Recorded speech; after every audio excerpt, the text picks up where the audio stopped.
because Xbox is once again making headlines in what could very well be their last chance.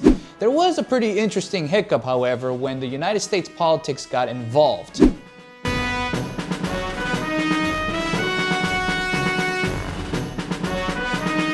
Welcome to the Gaming News Anchor, where we bring you your weekly gaming news. I am the Gaming News Anchor, and let's start with the biggest headline so far, because Xbox is once again making headlines in what could very well be their last chance in being relevant into the gaming industry.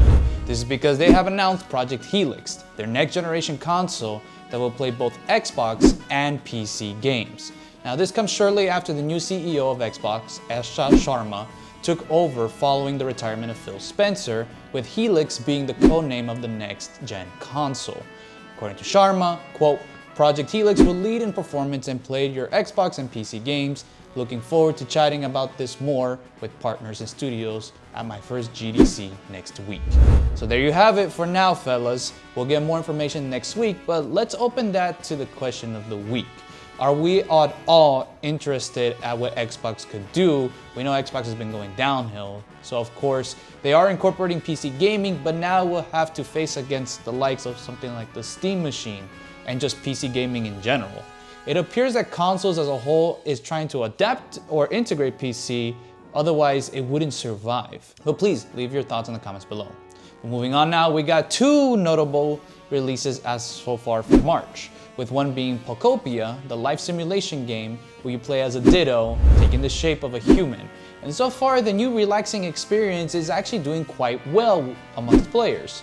There was a pretty interesting hiccup, however, when the United States politics got involved, as the current presidential administration made a post online using the font of Pokopia to promote its own agenda.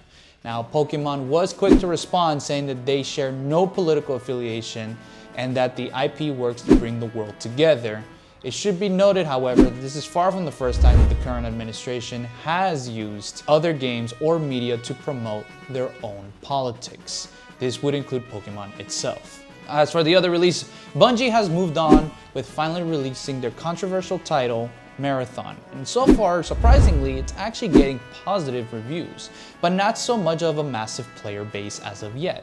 Now, Bungie has requested that major sites hold back on further reviews for the first 24 hours of its release as the players come in, but it's still way too early to conclude what will come out of Marathon.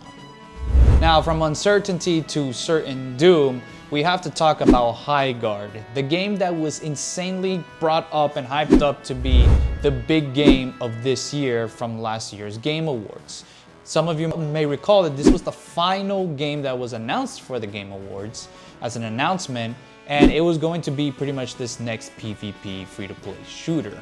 But as it turns out, more like something of the sense of Concord, this game absolutely failed, losing millions of players after its release in January of earlier this year. When will these corporate game publishers finally get the message to stop chasing trends and forcing developers to rush and pump out slop instead of steadily seasoning, cooking, and then serving a quality piece of art for players to enjoy? But let's wrap up today's show with a look into a stress reliever indie game, as developer Sauce Studio unveiled a Karen game that's just titled Karen. You play as a Karen and you destroy a mall in a fit of rage. Details say the game will be coming soon, so we'll leave it to that as of now, fellas. If you enjoyed the show, please leave that like and subscribe. I have been your Gaming News Anchor, and I will see you all next show.